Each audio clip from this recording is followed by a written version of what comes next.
Hello friends, this is Poonam Tomar. एक बार फिर से आप सभी का स्वागत करती हूँ आपके अपने चैनल पूनम एजुकेशन एकेडमी पर। सो फ्रेंड्स, हर बार की तरह इस बार फिर से हम पढ़ने वाले हैं एनसीईआरटी की बुक। ये हमारी जो बुक है क्लास सेकंड की बुक है, इसका पढ़ने वाले हैं हम चैप्टर नंबर 4। ये हमारी हिंदी की रिमझिम बुक है। इसका जो चैप्टर नंबर 4 है उसका नाम है अधिक बलवान कौन। ये हमारी एक बहुत ही प्यारी सी स्टोरी है जिसमें हवा और सूरज की आपस में एक शर्त लगी है कि कौन आदमी अधिक, हम दोनों में से कौन अधिक ताकतवर है। तो यहाँ पर भी अपनी ताकत को रिप्रेजेंट कर रहे हैं कि उनमें से अधिक बलवान कौन होगा। तो चलिए इस स्टोरी को पढ़ते हैं हम और जानते हैं कि अधिक ताकतवर आखिर कौन है। तो चलिए अपनी इस स्टोरी को स्टार्ट करते हैं। एक बार हवा और सूरज में बहस छिड़ गई। हवा ने सूरज से कहा, मैं तुमसे अधिक बलवान हूँ। सूरज ने हवा से कहा, मुझ में तुमसे ज़्यादा ताकत है। इतने में हवा की नज़र एक आदमी पर पड़ी। हवा ने कहा, इस तरह बहस करने से कोई फ़ायदा नहीं है। जो इस आदमी का कोट उतरवा दे वही ज़्यादा बलवान है। सूरज हवा की बात को मान गया। उसने कहा, ठीक है, दिखाओ अपनी ताकत। हवा ने अपनी ताकत दिखानी शुरू की। आदमी की टोपी उड़ गई, पर कोट उसने अपने दोनों हाथों से शरीर से लपेटे रखा और जल्दी जल्दी कोट के बटन बंद कर लिए। हवा और जोर से चलने लगी।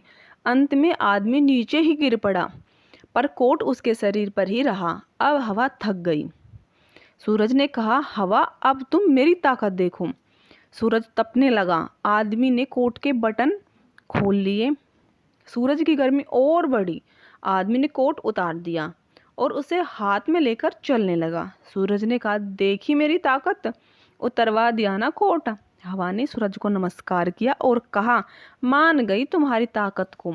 तो हमारी ये जो प्यारी सी स्टोरी है ये यहाँ पर फिनिश होती है। तो चलिए अब इससे जुड़े हुए प्रश्न उत्तर को देख लेते हैं।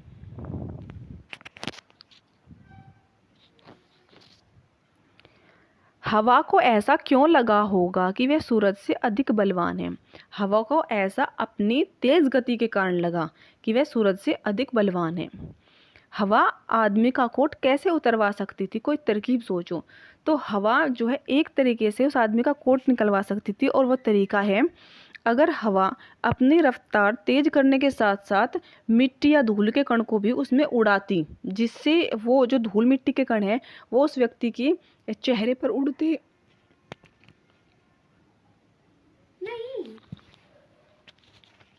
जो धूल के कण है वो उस व्यक्ति के चेहरे पर डलते और या फिर वे धूल मिट्टी के कण उसकी आंखों में चले जाते। हो सकता था उसकी वजह से वह व्यक्ति कोट उतार देता और अपने चेहरे को ढक लेता, यानी कि उससे कवर कर सकता था।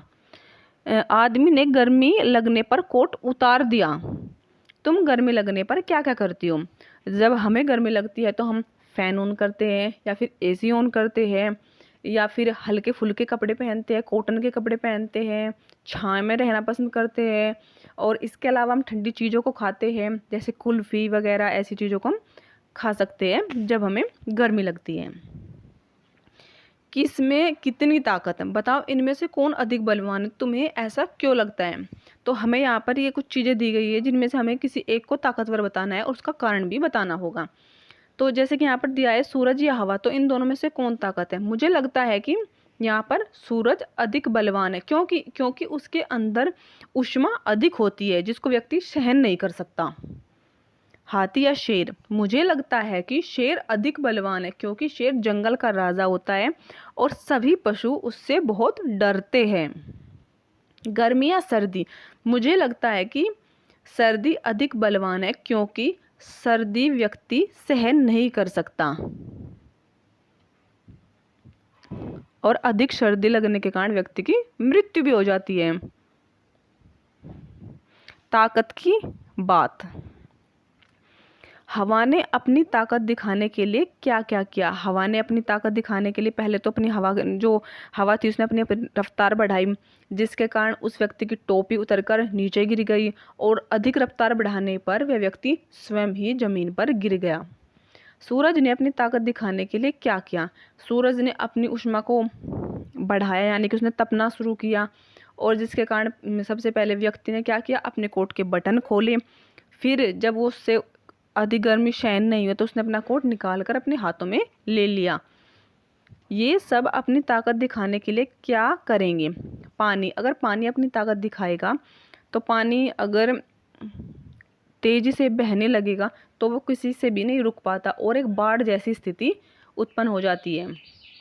बादल यदि अपनी ताकत दिखाने लगे, अगर बादल बरसना शुरू कर दे तो बारिश इतनी ज़्यादा मूसलाधार बारिश हो सकती है जिससे वो एक प्रकार से बाढ़ का रूप ले सकता है और सब जगह सिर्फ हमें जल ही जल दिखाई देगा। पहाड़, और अगर पहाड़ अपनी ताकत दिखाने लगा, पहाड़ समझो बहुत ऊंचा पहाड़ है और वो टूट कर गिर जाए तो वो किसी भी चीज़ को क्षति पहुंचा सकता है, यानी कि नुकसान पहुंचा सकता है। उसके नीचे कुछ भी चीज़ आ जाए तो वो मर ही जाएगी, यानी कि पूरी तरह उसका विनाश हो जाएगा। सर्दी अगर अपनी ताकत दिखाने लगे तो सभी जगह हमें एक ठंडा माहौल होगा जिसके कारण व्यक्ति का अधिक ठंडे पड़ने के कारण व्यक्ति का खून भी जम सकता है और उस व्यक्ति की मृत्यु भी हो सकती है।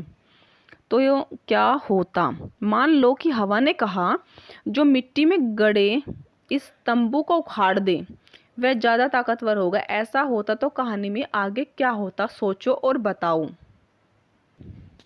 यहाँ पर हमें एक छोटी सी स्टोरी इन पंक्तियों के आधार पर बतानी है। देखो, अगर तंबू गड़ा हुआ है ज़मीन में और उसके ऊपर सूर्य की कितनी भी गर्म किरणें पड़ रही है, कितनी भी गर्म उसके ऊपर उसकी ऊष्मा पड़ रही है, तो वो उसका कुछ नहीं बिगाड़ सकती। लेकिन अगर हवा अपनी गति को बढ़ा दे तो वो तंबू को उखाड़ सकती है और जिससे तंबू टूट सकता है, उखड़कर एक जगह से दूसरे जगह पर पहुँच सकता है। तो यानी कि अगर हम इस चीज़ के आधार पर ये पता करें कि कौन ज़्यादा ताकतवर होगा तो इसमें यहाँ पर हवा अधिक ताकतवर होगी। शब्दों का खेल, ताजमहल। यहाँ पर हमें एक शब्द दिया गया है ताजमहल, जिसमें से इन्होंने अलग अलग 6 शब्दों को बनाया है, जैसे ताज, महल, जम, हल, ताल, मल। और फिर नीचे दिया है इन्होंने एक शब्द कमल ककड़ी। तो इसी प्रकार इसमें से हमें यहाँ 8 शब्द बनाने हैं। तो चलिए उन 8 शब्दों को हम यहाँ पर लिख लेते हैं। कमल ककड़ी से सबसे पहले एक शब्द बनेगा कमल, उसके बाद यहाँ पर एक शब्द बनेगा कम, दूसरा शब्द बनेगा यहाँ पर मल, उसके बाद हम यहाँ पर लिख सकते हैं ककड़ी, उसके अलावा हम यहाँ पर लिख सकते हैं लकड़ी, उसके अलावा हम यहाँ पर लिख सकते हैं कड़ी। तो ये हमारे यहाँ पर 6 शब्द हो गए। उसके अलावा हम यहाँ पर लिख सकते हैं कलम, और हमारा जो अंतिम शब्द होगा उसको हम लिख सकते हैं यहाँ पर लक। लक भी एक शब्द होता है। इस प्रकार ये हमारे यहाँ पर 8 शब्द कंप्लीट होते हैं। तो चलिए आगे देखते हैं। एक के बदले दूसरा, बलवान की जगह हम ताकतवर शब्द का इस्तेमाल कर सकते हैं। नीचे लिखे शब्दों की जगह तुम और कौन से शब्द चुन सकती हो?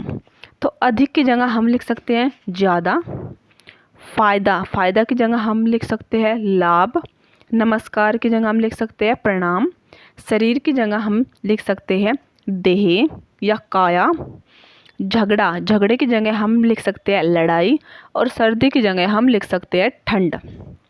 सो फ्रेंड्स, हमारा ये चैप्टर यहाँ पे अच्छे से कंप्लीट हो गया है।